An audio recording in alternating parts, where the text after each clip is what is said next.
Hyundai has made massive strides in the past decade. Whereas the badge once signified lowest common denominator motoring, it now stands for the best that Southeast Asia can produce. In the compact shape of the Getz supermini, Hyundai have a car that can mix it with the likes of the Vauxhall Corsa, the Ford Fiesta and the Citroen C3. What's more, it boasts lower running costs and a better reliability record than any of these rivals, making it a very good used buy. Both 3 and 5 door versions are available from this South Korean Supermini's launch in October 2002, with a range of trim levels that went from GSI through to Sport and then topped out at range-topping CDX.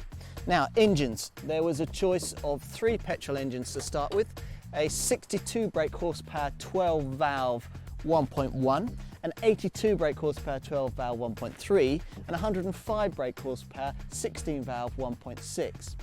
A 1.5 litre CRTT diesel was introduced just before the 2005 facelift, which brought these wraparound headlamps and thicker bumper inserts. Now, with this facelifted car, the 1.3 litre petrol engine was replaced by a newer 1.4 litre engine with 96 brake horsepower, while the 1.1 litre range starter got a few tweaks to improve economy and emissions.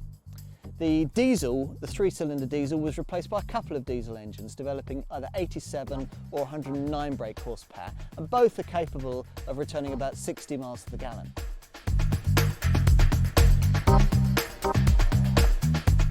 Now, although great strides have been made in recent years, high-end interiors like this one are unlikely to worry Volkswagen designers, and some of the parts feel a little bit flimsy. Mechanically though, the Getz has yet to show any significant faults, and Hyundai report reassuringly that warranty claims are low. Customer satisfaction surveys have shown also that dealers are very good at looking after their customers. Now, versatility is a big feature of the Getz, and the rear seat's a case in point. Let's take this bench.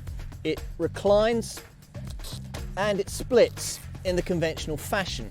And unlike many rivals where only the rear backrest splits, in this one the rear seat cushion splits as well, allowing for all kinds of novel loading configurations.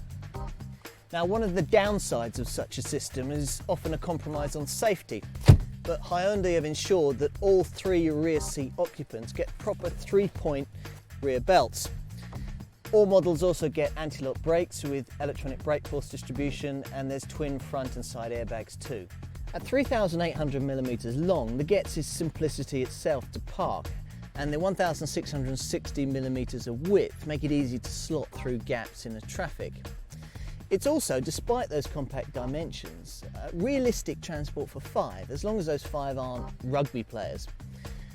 It's also easy on the conscience too. 89% of the car is said to be recyclable at the end of its life, which may well be a record for this class.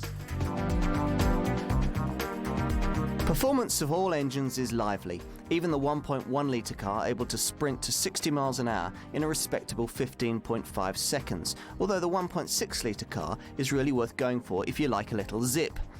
Able to hit 60 in 9.6 seconds, it will even run on to 113 miles an hour, courtesy of its low drag factor. The 4-speed electronically controlled automatic transmission is worth looking at if you plan to use your Getz primarily for urban sprawl and crawl, but for many, the 5-speed manual gearbox will suffice.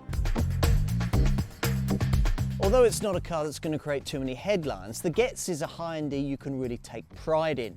With sharp styling, a range of zippy engines and a class-leading after-sales package, it's a sound bet second time around. Recommended.